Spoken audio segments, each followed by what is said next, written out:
What's your first memory as a fan of coming to Oakwell? You've got Oakwell behind you, looking good. What's your first memory? All the team actually came to our school at Royston, Gordon Owens era, and did a training session on the school pitch, and then gave a lot of tickets away, and we all came with parents and that school kids. And I think I'd have been about 6 or 7, something like that. But then from around 84, 85 was when I started coming regular, and probably 87 was when I became a season ticket holder, and then never missed like reserve games or first team games, and sitting in the West Stand as it was then, where we couldn't see every part of the pitch because of the posts, and it's still not changed. As a fan, speaking as a fan purely, what's your best memory of a Barnsley game?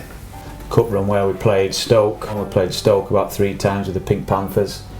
That was big because I think I'd just started standing in Pontian then. So I came with my granddad, and he'd sit in the West Stand with my brother, and I'd go in the Pontian with my mates. So that cup run and going away to Leicester when we beat Leicester 2-1 at Filbert Street as it was, they was good because they were the different games in the FA Cup. It maybe lost its sparkle a little bit now, or priority is on the league or the Premier League, but they were good things. And then the season when we thought we'd got in the playoffs, well, everyone was on the pitch after Brighton. Yeah, Brighton scored in the last minute. Brighton, yeah, right. And that was Mel Machin, weren't it? Mel Machin was in charge then, and we had a good side, and so that was a good memory. Then, to be honest, sort of not long after that, a couple of seasons later, that's when I was always playing Saturdays, and football became sort of a job for me, and games were coming down to Oakwell regularly, few and far between. I always knew I'd play for Barnsley. It's weird, you call it naivety, so I just always thought I would. I came close when I left Man United as an 18-year-old, and Danny was in charge, and I came on trial for 2 weeks and missed the FA Youth Cup final because I wanted to try and get a contract here, but he said no and knocked me back, so I don't let him forget that. And then the next time I was probably close was the season I signed for Sheffield Wednesday. I'd literally just gone and put pen to paper at Hillsborough. I came back, I was in my back garden at Mount Bretton, and an agent rang me up about coming to sign at Barnsley, and Paul Hart was manager. And I stood in the back garden actually looking at Oakwell thinking, you've got to be taking a mickey, you know what I mean? I said, I've just signed at Wednesday. So that was on the same day. But I didn't have to wait. About 18 months later, Paul Stewart came and told me the same thing, that Barnsley had come. I was due to go and sign for Bristol City on the Friday afternoon. I was going to drive down and see them. Gary Johnson was the manager, and I was going to go down and sign there. And Friday morning, Paul Stewart pulled me in training up. Barnsley's come in. We're happy, we've agreed everything. I said, can I go now? So I think I just left training early and came straight up and signed for Andy Ritchie. So it was a long time coming, but I don't know, I just always thought I'd get there. Can you remember your first game as a Red? Port Vale away, yeah. Lost 3-2. So we had a good local team with a good bond, so it was the start of a good time, really. And what are your memories of the Millennium and taking that penalty and subsequently getting promoted by the playoffs? Yeah, I can't remember too much about the game. I've probably watched it back a couple of times in the last however many years, but I can't really remember much about it. Do you know what I mean? I probably couldn't even describe the goals or when they came, but I remember bits about extra time when we had players going down with cramp and everything, and I felt we were hanging on at that point, and we needed it to get to penalties. We had people down with cramp, men down, we'd made us subs and we were struggling, but we hung in there. They missed a couple of chances, and we actually had a chance to win it near the end. I think it was Reedy, but it went to penalties, and we'd been practicing them all the time anyway, and I don't know, it was surreal that. I don't know if it's because of the group that we had. Didn't feel any pressure, speaking for myself personally. And when I walked up, again, this is the bit I can really remember. I just remember going, I was always going to put it to the keeper's right, my left, and before I took my last step I saw the keeper going to his left, and it just seemed so slow motion. Before I kicked off, I've scored here. So that was strange. But then when we scored, going back to see the players in the halfway line, and just saw a load of supporters from Royston, like where I'm from, and I don't know how, just pure coincidence, saw them in the crowd there straight after they'd scored. So that was a nice moment.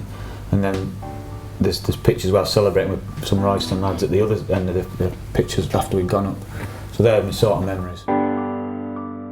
Me thinking back to when I was young, I always thought I'd be a better coach than a player. So I don't know, I just liked the game. I thought I'd do it, but then it was actually when I left Barnsley, I became a little bit disillusioned with it and the people within the game, and I stepped away from it and thought, I've done with football. Once I finished playing, I've finished. And a couple of friends at Bradford taught me, just said something to Dave Weatherall and Wayne Jacobs, just said, well, why don't you do it? Why don't you carry on? Why don't you be the best you can be and surround yourself with good people and get rid of some of the idiots who you're not happy with? And I don't know, it just sort of resonated with me. I thought, you know what, they're right. Why should I let people who I think are fools and don't deserve to be in the game keep me away from it just because I don't want to deal with them? Many walk of life and you have to deal with people like that. So yeah, just something that stuck with me. So went back to it. I'd already done badges previously, but they'd elapsed. I'd let them run out, so I literally had to start again, and that's when I started. What's your greatest achievement as a coach? I know there's been brilliant achievements for Barnsley. Yeah, well, that's it. Class as best? Well, that's obviously highest profile and what everyone knows about in a short time. Being head coach of Barnsley and double Wembley success. I don't know. It's gone now. And it seems strange, but I literally don't think about it. Don't look back. Obviously, the pictures are all here now, and you think, wow, yeah, we did all right, type thing. That's how I think. But it's been and it's gone. So you'd love to do it again. But I even think then, it's been, it's gone. You have your part and it's done.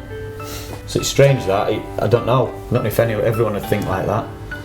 So yeah, fantastic. And if and when I do pack in, I'll probably look back with a bit more pride than I do now, because it's just, you're busy and you want to get the next thing. But in terms of what I get the most sort of joy out of, yeah, it's all about winning and having days like that, but that's the end goal. But being with the players, I enjoy working with the players, being with the players, pushing the players and the staff, and just seeing messages sink. So I've got a real clear picture in my head of what I want the game to look like, and when you get that across, it's rewarding, and that's what I like.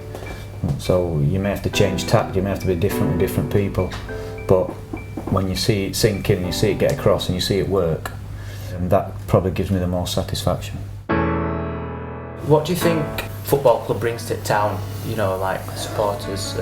Yeah, well, so that's something I really am aware of, because when I first took over in temporary charge, and we started doing well, do you know what I mean, and we win at Wembley and we're on the verge of the playoffs, and everyone's talking about me taking the job, and wherever I went in town, I couldn't get away from it, and I felt that people like that connection with me and the club.